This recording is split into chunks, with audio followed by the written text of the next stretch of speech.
Could it be the reason why you haven't actually moved into some of the things that you're envisioning is because you haven't said it or you haven't shared it?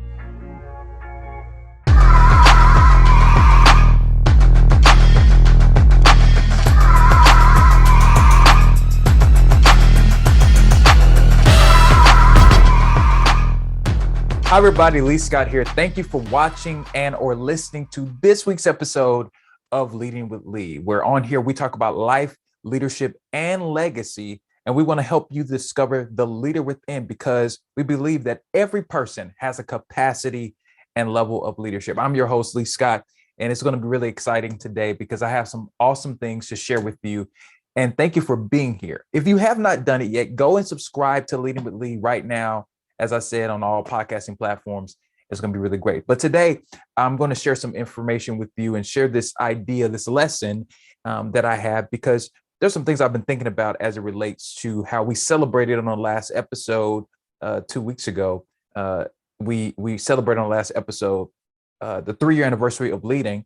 And throughout this season, if you are listening to the podcast, you would notice that you've been getting episodes every single week. You'll be getting episodes every single week from leading. Beyond just what you watch on YouTube, because I'm sharing episodes from last season, which you did not get in the podcast version. So if you're listening to this right now, you're getting some extra content. So I'm referring to 2 weeks ago, but you've been getting what we call leading rewinds. And it's been really great to just share with you some of that content from last season and get you empowered and inspired to make a difference in the world. But today I'm going to talk about as a reference to something that I've talked about on every single episode, which is my definition of leadership. Today's episode is called Leadership Defined. And I want to unpack my own leadership definition. Obviously, as we celebrated 3 years in the last episode of this season, I shared about my vision for Leading with Lee. But I think it's super important to actually articulate what it is that I want to see you understand about definitions. And I've always said this, that in order to understand something, you have to define it. And I'm super excited to share with you today some things that I want to define and bring into focus, because it's going to be super exciting for us as we continue to move forward and do what we do as it relates to here on leading. So let's jump right in. Let's get right into this discussion today. As we well know, my leadership definition, I'm going to give it to you and give you some perspective, because I think it's super important for you to be able to understand something and know why it is what it is. So let's start by defining.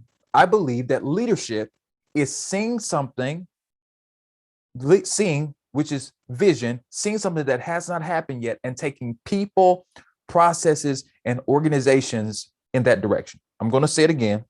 Leadership is seeing vision, something that has not happened yet, and taking people, processes, and organizations in that direction. So let's be very clear. Leadership is so simple. It is me having perspective or having insight about something and taking people and organizations and processes in that direction. Now, I shared this last time on the last episode of Leading, the idea of a balloon. And I talked about how to envision a balloon in your head. That's how simple leadership is. But today I want to use another analogy that I think is pretty practical and all of us have perspective on it and we can clearly see and understand.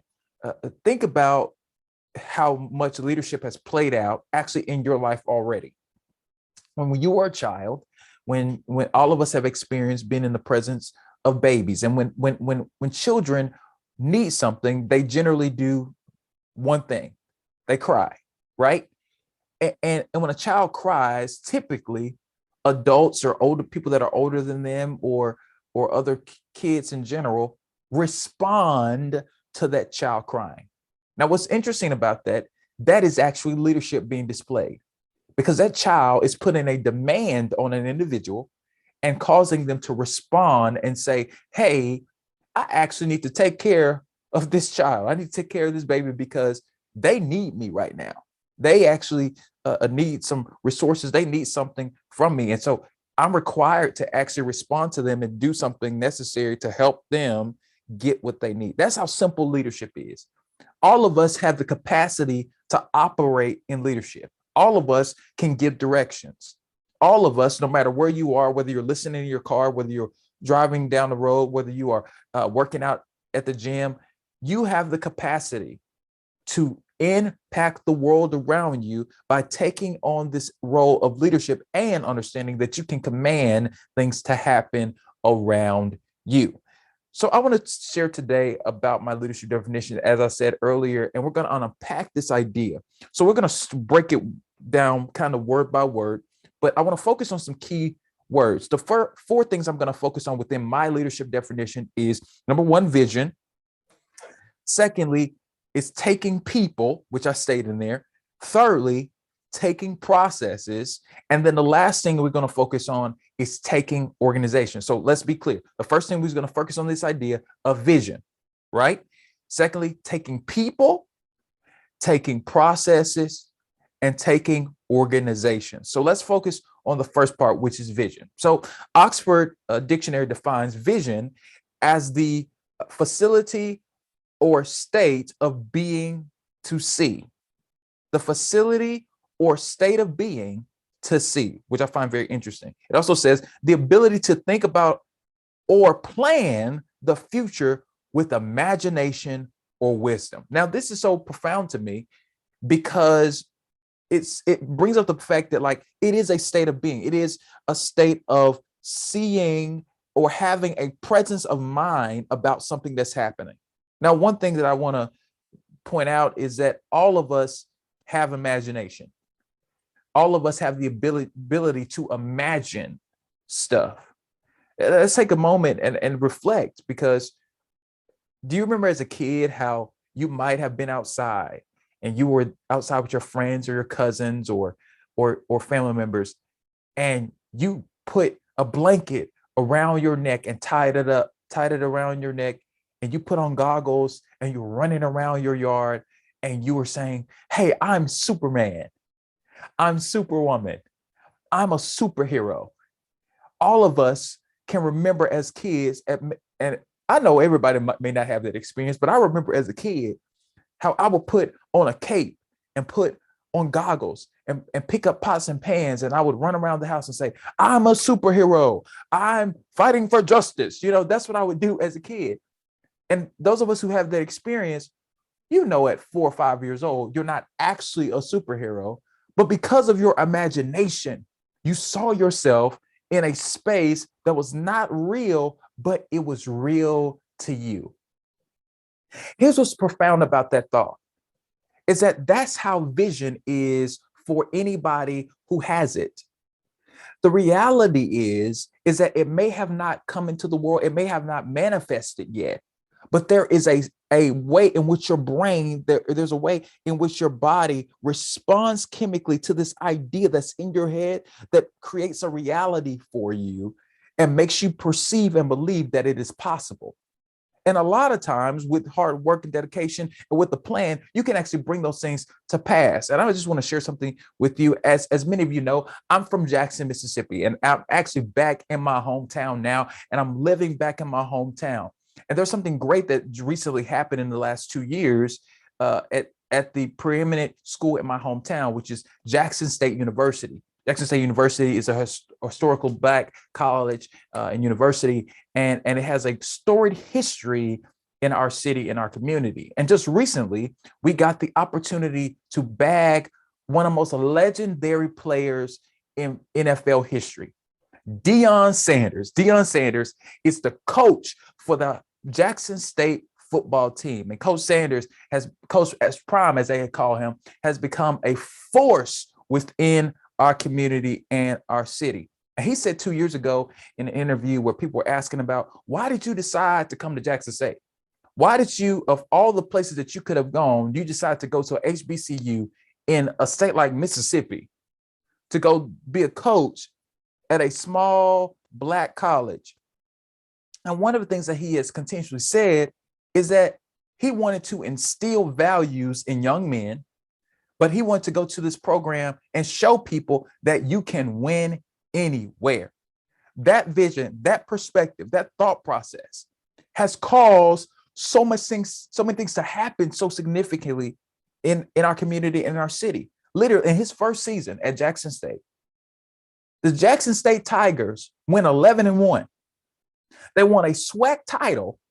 And on top of that, they went on to play in this, huge bowl game, the Classic, which they want to play Classic, and he was able to recruit some of the top recruits in the country, and Travis Hunter and this other young man by the name of Kevin Coleman Jr.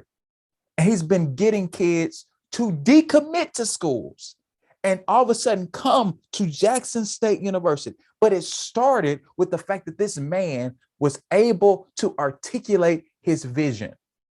He said, this is going to happen at Jackson State. And people start to understand, okay, this man was talking about this, but he was putting feet to the fire. He actually said, this is going to happen, and you're going to see this happen at Jackson State.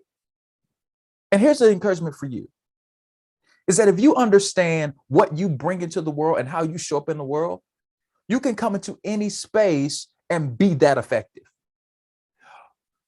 Deion Sanders is proof positive of the fact that when a person has a vision and a person is willing to work out that vision and a person is very clear about what they're stating and what they can see happen, this is proof that people can make things happen and that it is possible. Could it be that the reason why you're not actually advancing in your life or seeing transformation happen around you is because you haven't articulated your vision yet? You haven't been clear about what you expect or what you want to see happen. You haven't been very clear about what you're going to do in order for people to be impacted by your job and what you bring into the world. Could it actually be that fact? And it's necessary because you have to have a vision for your life.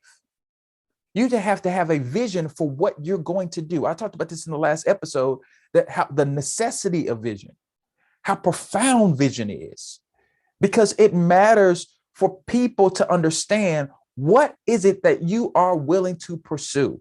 And Deion Sanders is a proof positive of somebody who was going to pursue something and was very clear about what he was bringing. And here's what's amazing about it. Somebody had to respond. Somebody had to take on this idea because he was clear about the vision. He had to get people to buy in. So which leads me to our second point.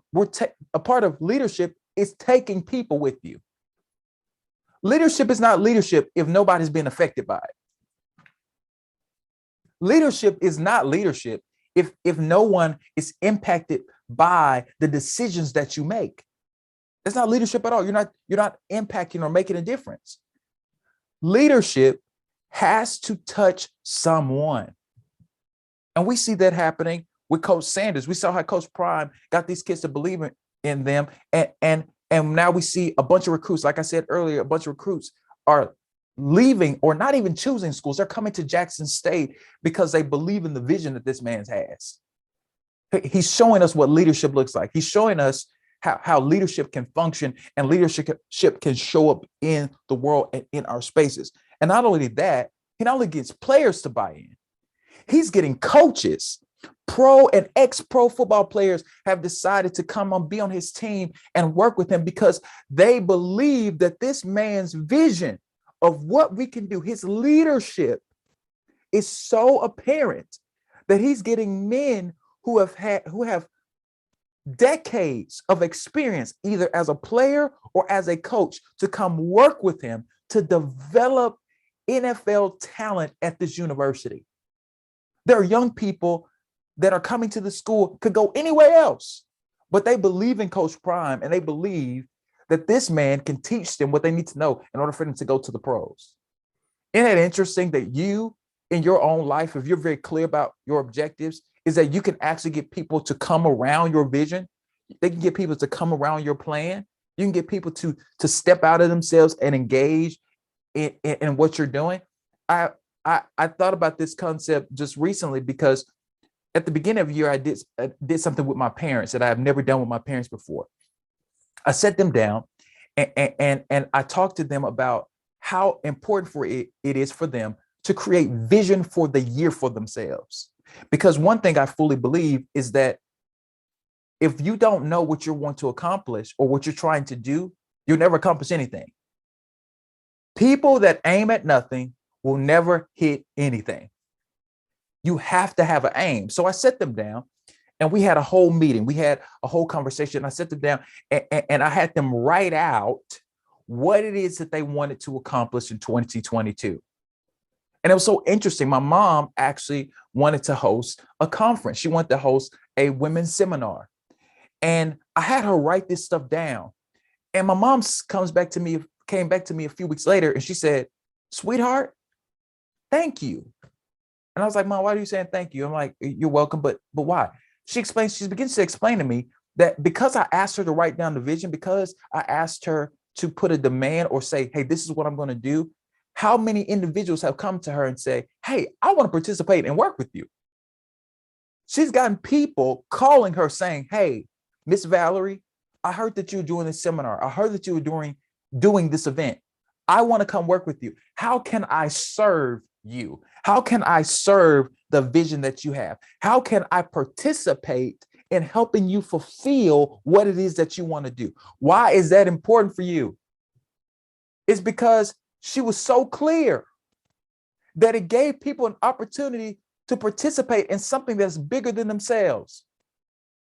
Most people, maybe not all, but most people want to participate in something that gives them value and worth.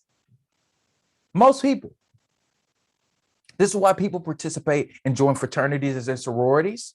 This is why people join churches. This is why people join organizations, whether it's a service organization, whether it is a political organization, whether it's a civic organization.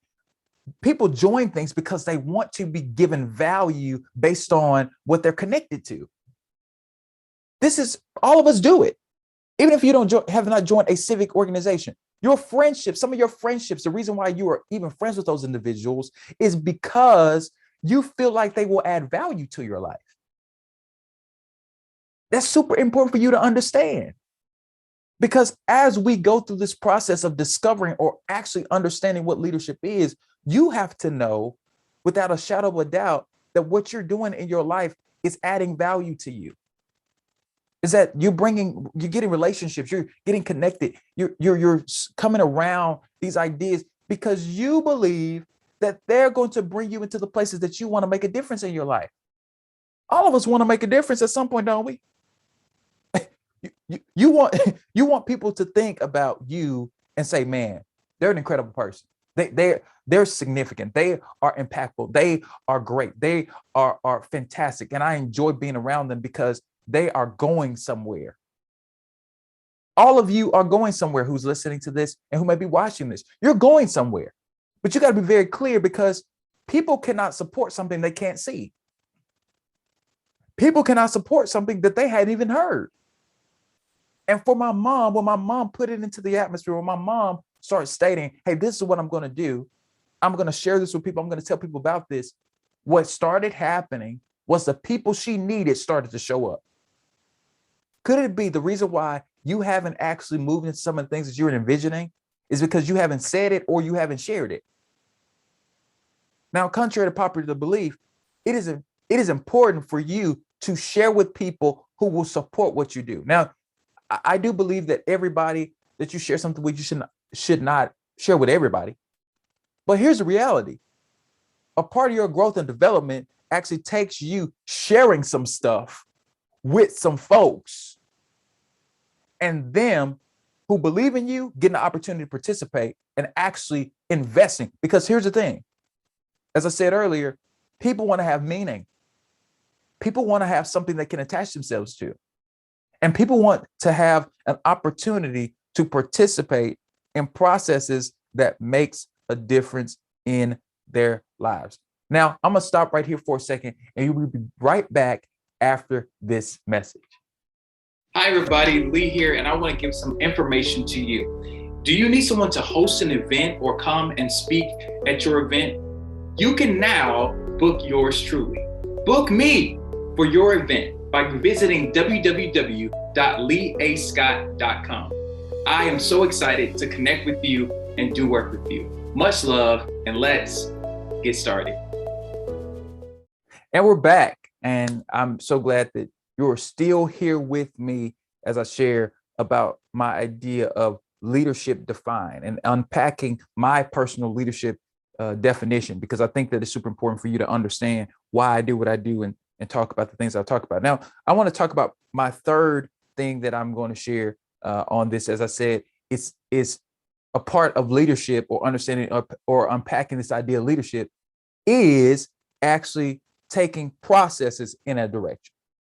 Coach Prime, as I said, as we've been talking about him on this episode, Coach Prime, Deion Sanders, has been taking processes. As I said earlier, he's been able to not only get these pro coaches and folks who have either played or coached the NFL to be on his team, but he's been able to galvanize some unique things within the space.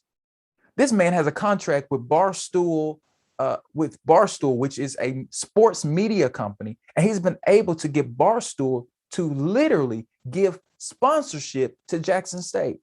Under Armour has given sponsorship to Jackson State. Michael Strahan, who is an NFL legend, and actually he went to Texas Southern, which is another HBCU, even gave suits to the players for them as they went to a bowl game this past season. There have been people that have been coming in and being sponsors and partnering with Jackson State because they are believing in what Deion is bringing to that organization and his leadership that he's bringing to the organization, and it's causing and making a big difference. And it's changed the way the university has done conditioning for players. It's changed the way that even the community at large has got engaged at Jackson State. Jackson State broke records for HBCUs, or actually broke records for SWAC last year because of how many people were at their games. They had over 60,000 people show up at games at Jackson State last season. This has not happened in a very long time at Jackson State. But the momentum, Deion's leadership, people believing that this is possible, people actually buying into the idea that we can win and we can do well. That stuff actually brought forth the type of support that the school needed and the school deserved. Here's what you have to understand. In order for your world to change, you got to know that you got to change some processes in your life. You got to bring some conditions around your life that actually benefits you in the most productive way. If that means I got to change my workout plan in order for me to get to some certain places, I'm going to do it because I have a vision. That's a part of my leadership.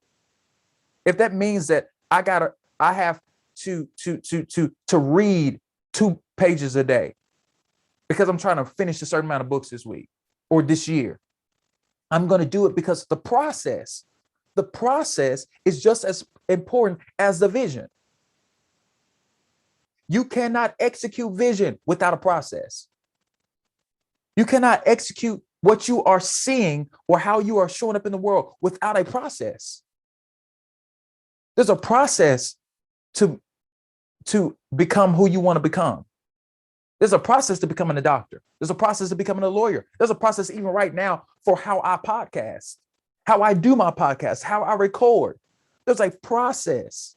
And without process, you will never get the results that you deserve or you think that you can have. Let me tell you something. The greatest thing you can do is go through process, is learn processes, is to get exposed to processes. Because those are the things. Those are the values. Those increase your ability to be effective in the world. You need a process. Every organization has one. Every successful business has a process.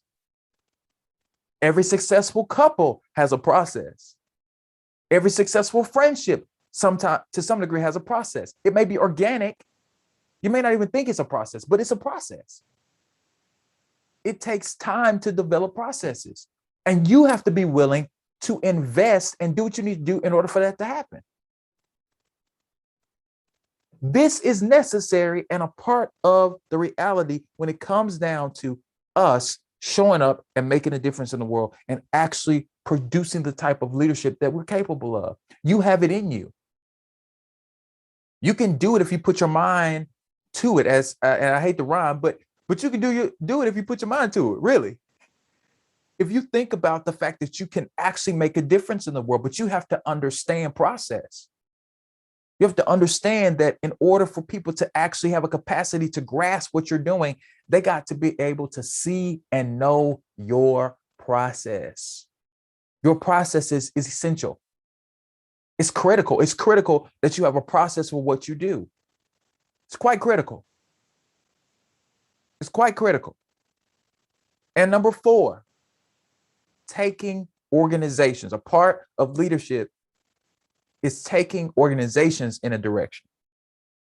Now, we talked about people. We talked about the impact, how people were impacted by Coach Prime's ideology, his thought process, how he did things. We talked about how he was very clear with his vision. We talked about how they even put processes within their organization for their success. And even for you, you can do that in your own life. But in order for us to take organizations, we have to recognize that we have to bring new things into those spaces. Because processes are a lot of times personal and it can be organizational. But when you're coming into certain spaces, and when you're coming to certain things, a lot of times they may have an institutional bias. They may have an institutional culture, and you're trying to transform or change it for the better or make it grow. We all have heard of the story of McDonald's. We know McDonald's is one of the largest fast food chains in the world. It's worth billions of dollars. There's over 38,000 locations worldwide. And I don't know about you, if you've ever seen the movie The Founder, it's an interesting take on the story of Ray Kroc, which Ray Kroc, we know, was a salesman, and he actually came in contact with the McDonald brothers and actually ended up buying the company from them. He came in as a partner. He came to them. He had bought, it was during the post-World War II era, and it was with the last part of the war, and he was a milkshake equipment salesman. And he met the McDonald's brothers, and they were fascinated by him making milkshakes. They had come up with this formula of making burgers really quickly and having the standard. And he really loved their process. And he came into partnership with them.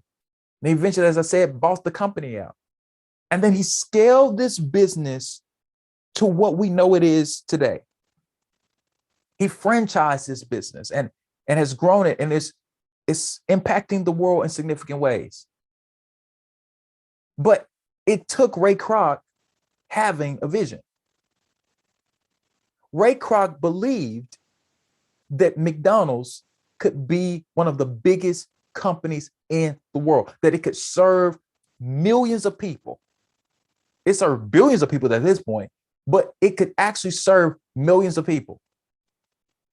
It could actually serve and make a difference in communities. And as we know, McDonald's has created initiatives over time that have impacted people. They have sent people to college. They've helped young people who deal with cancer and deal with physical illnesses through the Ronald McDonald House get the treatment that they need. They have partnered with St. Jude Hospital. They have taken on these different efforts and different things because this company, which was pretty much a mom and pop small business in California, has become a global sensation because somebody in their leadership understood that they could take people to another space. You can do that in your life. The reason why you're at your organization may be a variety of things. Whether you're entry level, whether you're mid-level management, whether you're the CEO or you're a C-suite executive, or you're just starting a business, or you're a stay-at-home parent, and you're trying to figure out how to live your life and how to go about doing things, you have value and you have the capacity to actually change the direction that thing is going in. I was just thinking about this recently. That the way we should approach our work is that we have to understand a lot of times businesses are trying to find people that fit. But the reality is anytime we come into a space, we're there to transform. You are at your organization to bring a unique flavor, a unique style, a unique difference into that environment to actually cause that company to become more vibrant and more unique and better as it relates to making a difference in the world. That's your job. That's your responsibility. It is a part of what you are supposed to bring into the world. It's bringing that difference, bringing that unique ideology and experience into that space. And that's what we're dealing with our environment now. This month, as we know, is Black History Month. This is a unique moment and month in America because we highlight the achievements and the contributions that African Americans have made to America. From the traffic light to one of the first open heart surgeries, to the hot comb, to music. You can go on and on about the contributions that Black folks have made to America, but it took people understanding that they had a capacity and level of leadership. We can go back as far as individuals, from civil rights leaders to preachers to activists to all these different individuals, business owners. All these people have made a contribution to society and culture because they recognized that they had a capacity and level of leadership, that they figured out what their expertise was. They figured out how to be effective at their job, and they brought those experiences into their spaces and showed up and became effective and say, hey, we need to change this. We need to rearrange how we understand what's going on. We're willing to make the sacrifices. We're willing to be patient. Recently, I realized that even in America, how it took about 13 years for most of civil rights legislation of the 1960s to get passed and move forward. From Brown versus the Board of Education to the Civil Rights Act of 1968, it was about 13 years. But people were persistent. People believed that they could actually make a difference, and they were willing to make sacrifices and be patient, and they had a resolve. They had a resolve. They knew that if they stayed consistent, something would change. And I'll end with this idea. The proof of quality leadership is being tested.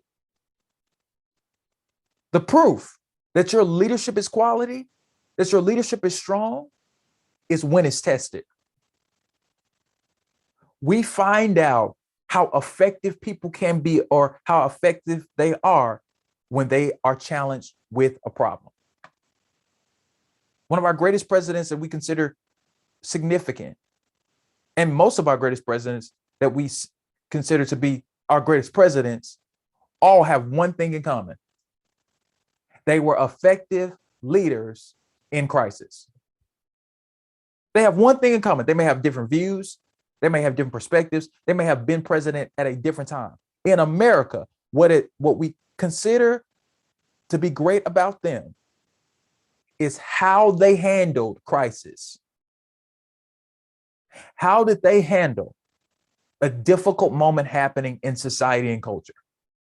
How did they handle whether it was pandemics, whether it was war, whether it was financial crisis? We judge them by how they handle crisis. So my encouragement for you today is, how are you handling some crisis? How are you facing and dealing with the things that's happening in your space and in your life? I know it's not easy. I know it's difficult to take steps. I know it's difficult to believe that things are possible. I know that the struggle of this time is trying to believe that you can do something. That's hard. That's very hard. There are too many examples of things not working out around us. There's way too many. There's too much evidence that things are not working. But my encouragement for you today is that you actually think about, how can that change for me? What am I going to understand about my own personal leadership? What am I going to get in my mind? What am I going to envision about myself so that I can be a leader in the space that I'm in? You have to lead in your world. You have to lead in your environment. You have to understand that you can make an impact in the spaces that you are in. But you have to recognize your capacity and level of leadership. I hope that you were inspired today. Take care of yourself. And I'll see you right here next time on Leading with Lee. Thank you for watching and or listening to this week's episode of Leading with Lee. If you have not done it yet, subscribe on YouTube and all podcasting platforms. If you want to get more information and connect with me, visit me at www.leeascott.com or follow me on Facebook, Instagram, and Twitter at Lee A. Scott II or Lee A. Scott II. So thank you for watching. Much love, and let's get started.